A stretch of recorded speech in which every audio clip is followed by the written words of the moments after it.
kuti saka inini ndichahotaura chii zvamava zvese but ndoda kutenda nokuuya kwamaita ndichiti isu Zimbabwe Human Rights Association ne-ERC pamwe chete ne-VSET chinangwa chedu ndechimwe chete chokumeka sure kuti vagari vemuZimbabwe kuti ma-citizens ava mobilized azokwanisa here kuexercise right yavo inowanikwa muconstitution muchapter 4 matinoti isusu mubill of rights. Right iyi iri right kana kodzero yokunonyoresa kuvhota. Saka isu seZimbabwe Human Rights Association patinonyanya kupinda ndopokuti iwewe wakanyoresa here kuvhota. Ndokupora ndibvunze vanhu vari muno mukuti vakanyoresa kuvhota vangani, tisumudze maoko. Vakanyoresa kuvhota musanyepera isusu asi kuti makunyepera Mwari wenyu. Vari muno vakarejista kuvhota, sumudzai maoko. Right. Ndiri kuona kuti vanhu vakarejista kuvhota munomu is less than half. Handiti vanhu vari munomu. Zvinoreva izvona kuti zvichatotinetsa kuti tibude munomu tigonopa message yokuencourage ava vanhu kuti ngatirejistei kuita sei kuvhota. Handiti charity begins at home. Handiti tanga mumba mako iwe wagona kumutsvaira, wagona kubika, kuti ugozonoudza vanhu vepa next door kuti gonai kutsvaira mumba, gonai kubika. Handiti saka munondivimbisa here kuti muchibuda muno munonyoresa kuvhota nhasi. Vanondivimbisa sumudzai maoko. Tisanyeperana kuti kuvhota hakuna zvakunobetsera. Tiri kunzwisana? Kuvhota iright yako semugari, sechizvagwa chemwana weZimbabwe. Zvinoita kuti uzokwanisa kukwesena ma-leaders edu. Handiti because unenge ndakacontributa pakukupinza muoffice kana pakukubvisa muoffice. Tiri kunzwisana? You are the employers of these politicians. Politicians are employed by you.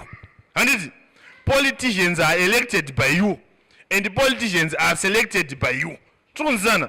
Saka this initiative hatisi kungonangana nema-vendors chete.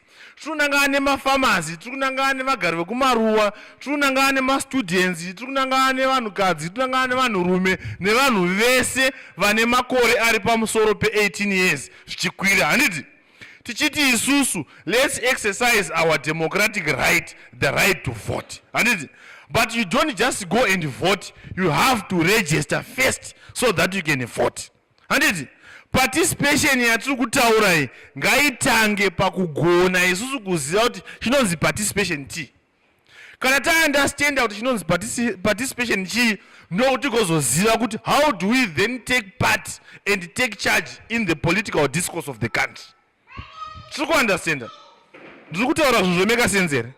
Saka ndiri kuti inini tichibuda muno munhu wese handi itinorejesa kudii kuvhota. Tinge tamva unorejesa mvhota takudzoka patotengesera zvinhu zvedu tichiencourage vamwe vedu vatasiya vari kuita basa kuti handi itonyoresa kuvhota kuti tikozogona kuchuza leadership inounderstanda ma-issues edu semavenda, leadership inotransforma our social and economic initiatives.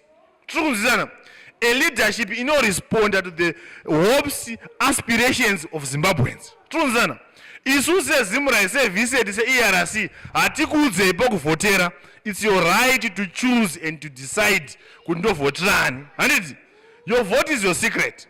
So what we are saying isusu as the three organizations ndechekuti isusu let's go and register. Taregister tozono-exercise our right to vote. Tichivhotera munhu watinoita sei watinoda. Hatidi kunyeperana panapa. Kana VSET hayo yanga ichikudzai kuvhotera handiziye. Isusu kuZimrai hatiudzi vanhu pokuita sei pokuvhotera. What we just do is we just encourage people to vote vachivhotera party kana munhu wavanoita sei wavanoda. Tiri kunzwisana?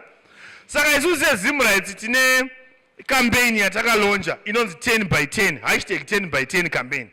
Hashtag 10 by 10 campaign ndeye kudai so ndeyekuti iwewe amai, imimi amai nevanhu venyu 10 kumusana, sisi nevanhu venyu 10 kupi kumusana, mukoma nevanhu venyu 10 kumusana, vanhu 100 vakaita vanhu 10 toita vanhu vangani 1000. Handiti vanhu 1000 vakaita vanhu 10 toita vanhu vangani vaya vakaita arithmetic toita 100,000. Handiti toita 10,000 tozoita tichiita 100,000. Handika from 100,000 takuita 1 million. Tiri kunzwisana? So our target as civil society is to mobilize 4 million voters. political parties mobilize wavavo, so that at the end of the day munhu wese kat each and every Zimbabwean who is eligible to vote anenge amobilizwa anenge avota. Saka mobilization yedu haingogumi nhasi kuti taita meeting panapa tati let's go and register to vote, taina tanoregister todzokera kumba togara tosiya nazvo tozoda kuzomuka musi wekuvhota tonovhota topedza toti haisipeti tapedza. No, we are saying pauri kuenda kunoregister iwewe savenda inda nevamwe vanhu vako vangani 10. Kana uri baba vari venda inda nevana vako vese vari pamakopa vari 18 years and above kunoita sei kunoregister. Rume rimwe harikombi churu, tikunzwisana. Rume rimwe harita sei harikombi churu. Tikaina nouwandu hwedu tikanoregister kuvhota tinenge taakuziva the reason why we are Zimbabweans, and the reason why we have got a constitution, and the reason why we have got a clear and straightforward bill of rights. Tikunzwisana. Saka tiri kuti imimi patee tichimwa hwawa patinenge takagara pamabridge patinenge tichitengesa patinenge tichitenga, the message should be the same. Let's go and register as voters. Zviri kunzwisika zvandiri kutaura. Saka tiri kuti hashtag 10x10 campaign haigumi mustreet. Handitika maita mustreet muchitengesa airtime muchitengesa whatever chamuri kutengesa, munhu wese angoya kuzotenga muri mind wakaregister kuvhota here mudikani. Handitika kana muine flyer motopa flyer wakaregister kuvhota here mudikani muchapiwa t-shirts muchapiwa masanets. Handitika ekuti musarohwa nezuva muchitengesa. Saka munhu achabvunza kuti zvakanyorwa pa-t-shirt inde zvokuti chii, zvakanyorwa pasaneti inde zvokuti chii. Handitika you should be able to explain, you should be able to influence. Handiti saka isusu tiri kuti isusu tese nezeki wasala walala walala wasala. Handiti ameno iyoyo, asi the idea is just the same. Let's all go and register to vote. Pana nemubvunzo muchaona zviri kutinamigwa pa, don't worry, chimbotarisai inini. Pana nemubvunzo iri pane zvandataura. Saka ndiri kuti inini zeki tava musecond blitz. Handiti second blitz mukomasolo vataura vakati yava mupi, yava kuno kuHarare. Handiti zvaiva kuno kuHarare zvairi muno muCBD. We can't have a capital seat inoita turnout ye 4,000 voters. That's unheard of. Capital 4,000 voters ka kana kuti 4,000 votes. Handitika zofanira kutowanikwa na losing councillor muCBD. Tikunzwisana. 4,000 votes zofanira kutowanikwa na losing councillor womuchi. Yes, MP weHarare Central should have 15,000-20,000 votes. Handiti presidential candidate 20,000-25,000-30,000 votes. Tikunzwisana.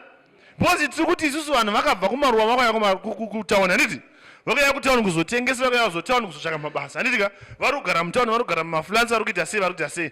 Vanhu ivavo vari kuvhota kupi, vari kuregister kupi.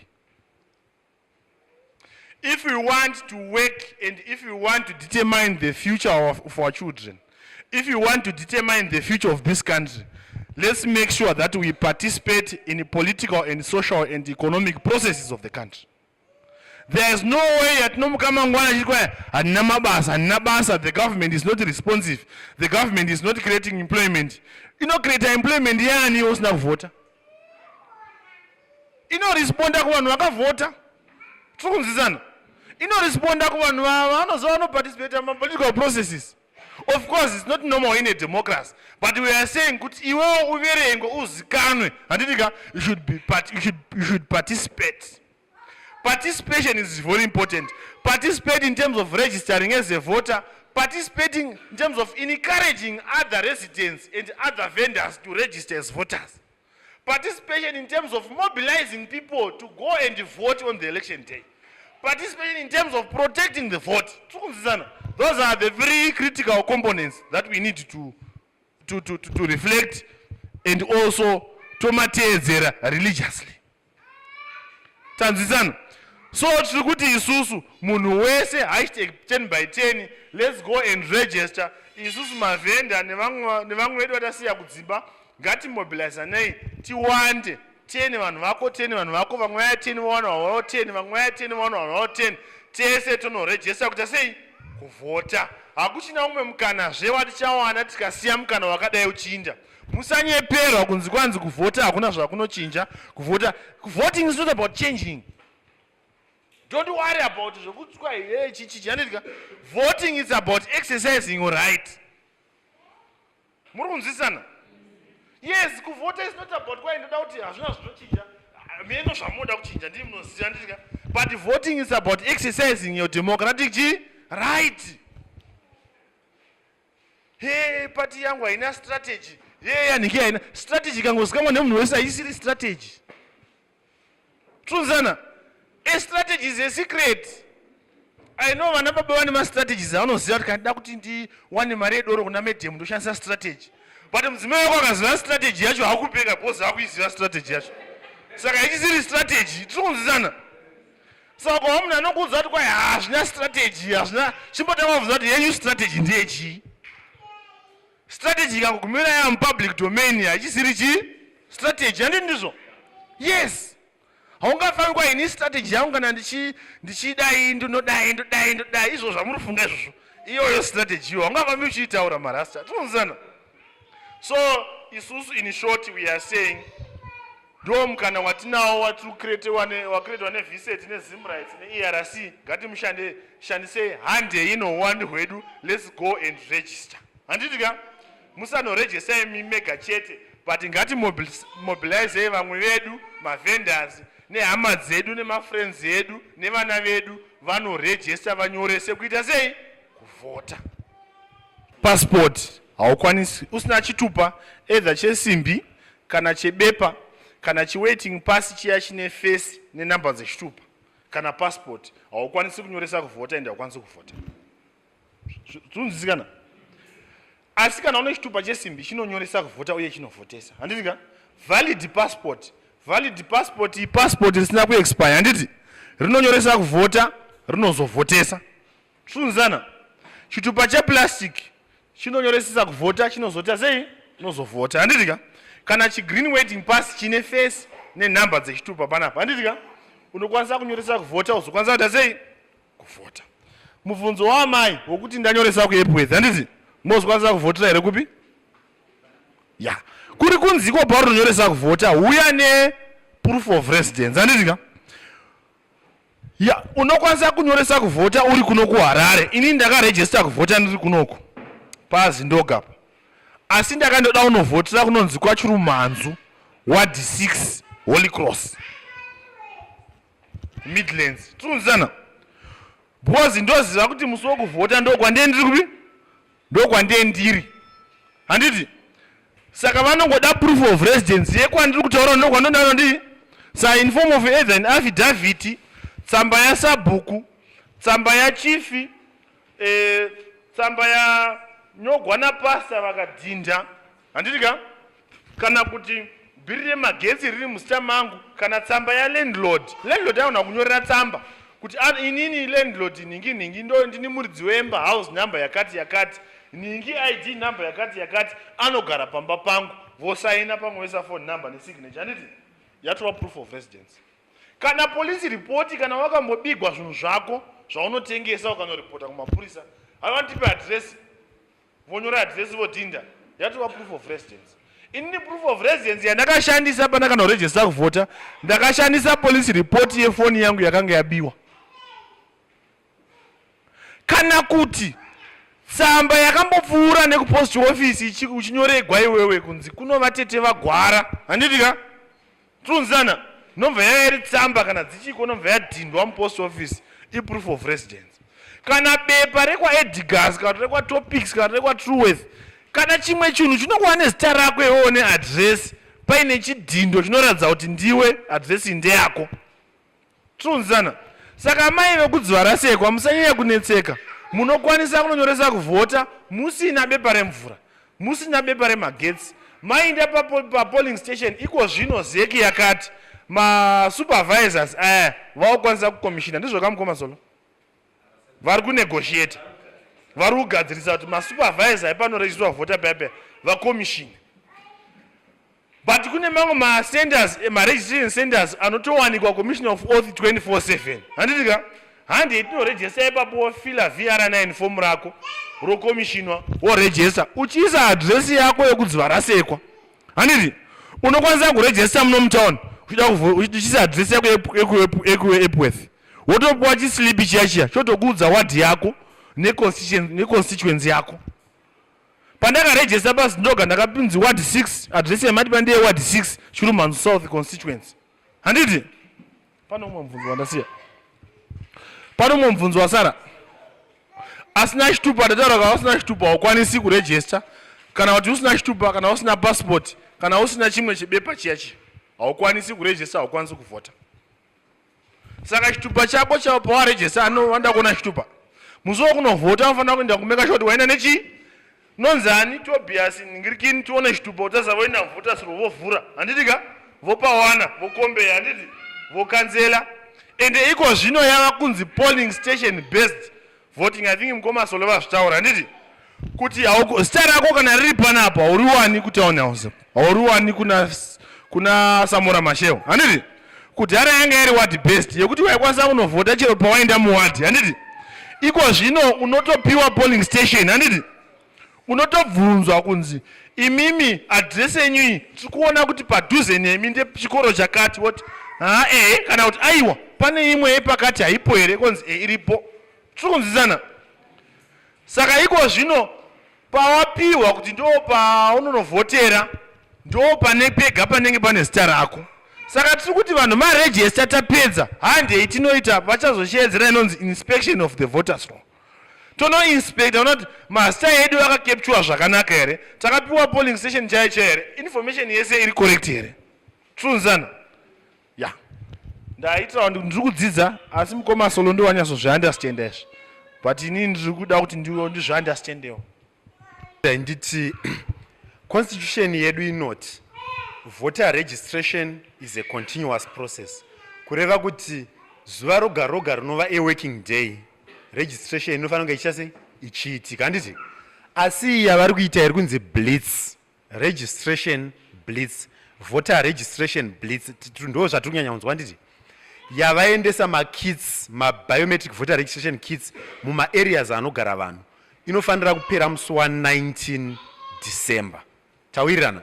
Saka kureva kuti maconstituencies ane registration yakatanga musi weSunday unova musi wa29 October vane 16 days dzekuita registration. Handitika vanofanira kupedza registration yavo musi wa13 November. Musi wa16 November potangawo imwe seti yemamwe maconstituencies inopera kupera kwani 26 November. Handiti zvichienda zvakadaro. Saka 16 days then ivo vachazotangawo later vachazopedzawo musi wa19.